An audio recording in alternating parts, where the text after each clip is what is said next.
Bukod sa Dagupan, binahari ng mahigit 85 ektarya ng palayan sa Calasiao sa Pangasinan. Nasira ang mga tanim na palay kaya ang ilang magsasaka napilitan ng mag-ani kahit hindi pa napapanahon.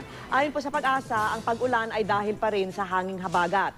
Mula naman sa yellow, itinaas na rin ng ahensya sa orange ang rainfall warning sa Zambales at Bataan. Ibig sabihin, inaasahan na ang pagbaha sa mga naturang lalawigan dahil sa matinding pag-ulan na mararanasan dyan hanggang mamayang alauna ng madaling araw. Nasa yellow rainfall warning pa rin naman ang Cavite at Batangas. Posibleng bumaha sa mababang lugar dyan.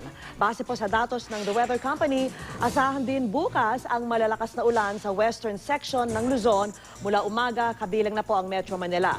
Dahil pa rin yan sa habagat na hinahatak ng Typhoon Jose na pinakamalakas na bagyong pumasok sa Philippine Area of Responsibility mula Enero ngayong taon. Huling namataan ng Pag-asa ang bagyo sa layong 780 kilometers east ng Tuguegarao. Nasa 165 kilometers per hour ang lakas ng hangin ng bagyo at may bugsong umaabot sa 200 kilometers per hour. Kumikilos ito pahilaga-hilagang kanluran sa 11 kilometers per hour. Sabi ng Pag-asa, hindi po inaasahan ang paglandfall ng bagyo. Lalabas ito ng Philippine Area of Responsibility sa Huwebes.